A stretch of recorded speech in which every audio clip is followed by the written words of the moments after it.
अजय देवगन की सिंघम अगेन का ट्रेलर आ चुका है। 4 मिनट 58 सेकंड का लंबा ट्रेलर, मगर रोहित शेट्टी ने ट्रेलर काटने में मेहनत की है, तभी तो इसे देखते हुए 5 मिनट कब गए पता ही नहीं चले। ट्रेलर फुलटू मसालेदार है, ड्रामा है, इमोशन है, रंग है और ढेर सारा एक्शन है।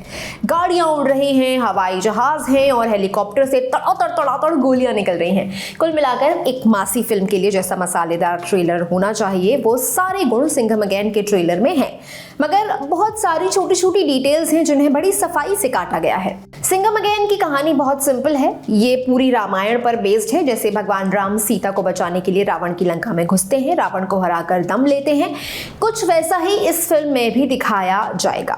जिस तरह सीता हरण के बाद उन्हें बचाने में लक्ष्मण, हनुमान, जटायु और शबरी ने राम की मदद की थी, वैसे ही सिंघम अगेन में भी करीना को बचाने के लिए बहुत सारे लोग सिंघम की समय समय पर मदद करेंगे। सिंघम अगेन के हर किरदार को रामायण के पात्र से जोड़ा गया है। रामायण के रेफरेंस से ही ट्रेलर भी खुलता है। अजय यानी बाजीराव सिंघम की पत्नी यानी करीना कपूर को विलन अर्जुन कपूर किडनैप कर लेता है।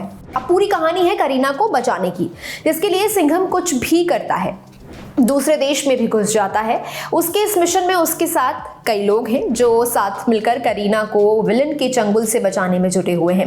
ये लोग सिंघम को किसी गुरु की तरह पूजते हैं। कहानी बहुत सिंपल है, ऐसा कुछ भी नहीं है जो आपको पहले से पता ना हो। जो भी है इसके पिक्चराइजेशन और इसके ट्रीटमेंट पर है। रोहित की फिल्मों की 2 खासियत रही हैं, पहला एक्शन और दूसरा बैकग्राउंड म्यूजिक, और दोनों ही कमाल का है।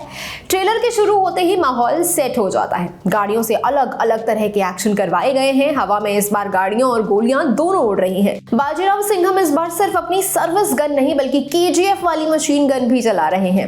दीपिका पादुकोण इस ट्रेलर की कमजोर कड़ी हैं। जब से उनके कॉप यूनिवर्स में जुड़ने की खबर आई थी तभी से लोग उनके मजबूत किरदार को देखना चाह रहे थे, मगर ट्रेलर में उन्हें बहुत कमजोर दिखाया है। उन्होंने चेन्नई एक्सप्रेस वाली राह पकड़ी है, वैसा ही एक्सेंट, वैसा ही टोन। 4 पुलिस वालों के बीच उनका कैरेक्टर गंभीर नहीं दिखता। उनके पिछले कुछ रोल देखेंगे और सिंघम अगेन के उनके रोल में कोई खास अंतर नहीं दिखता।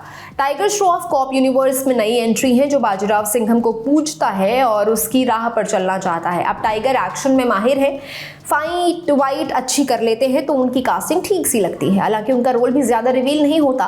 वो सिंघम को बड़ा भाई मानता है जो उनकी इस परेशानी में उनके साथ है। रणवीर सिंह अपने सिम्बा वाले रोल में दिखाई दिए हैं, जो वही सिम्बा वाले 2-4 पॉपुलर डायलॉग्स बोलकर उसकी पॉपुलैरिटी को बुनाने की कोशिश करते दिख रहे हैं। जैसे अक्खा पब्लिक को पता है कौन कौन आने वाला है, तेरे को नहीं पता।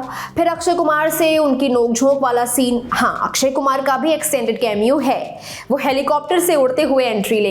ट्रेलर देखकर पिक्चर का सबसे कमजोर किरदार अर्जुन कपूर लग रहे हैं।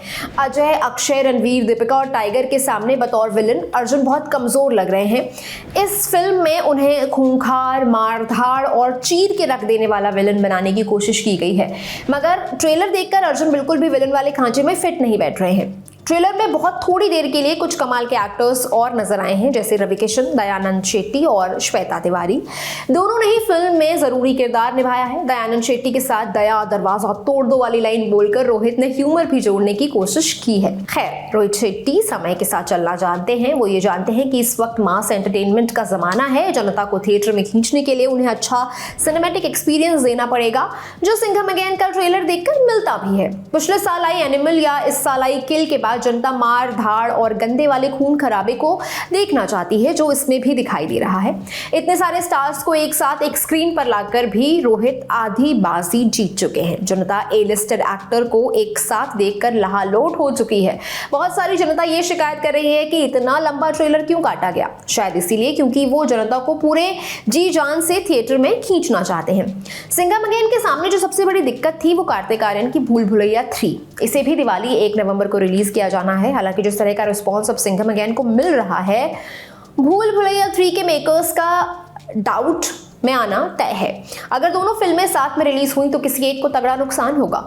भूल भुलैया 3 के मेकर्स नहीं चाहेंगे कि उनकी फिल्म का नुकसान हो। बाकी अभी भूल भुलैया 3 का ट्रेलर आना बाकी है, हो सकता है पासा पलट जाए। ये पूरी जानकारी आपके लिए लिखी थी मेरी साथी मेघना ने। मैं हूं गरिमा, आप देख रहे हैं लंडन टॉप सिनेमा। शुक्रिया।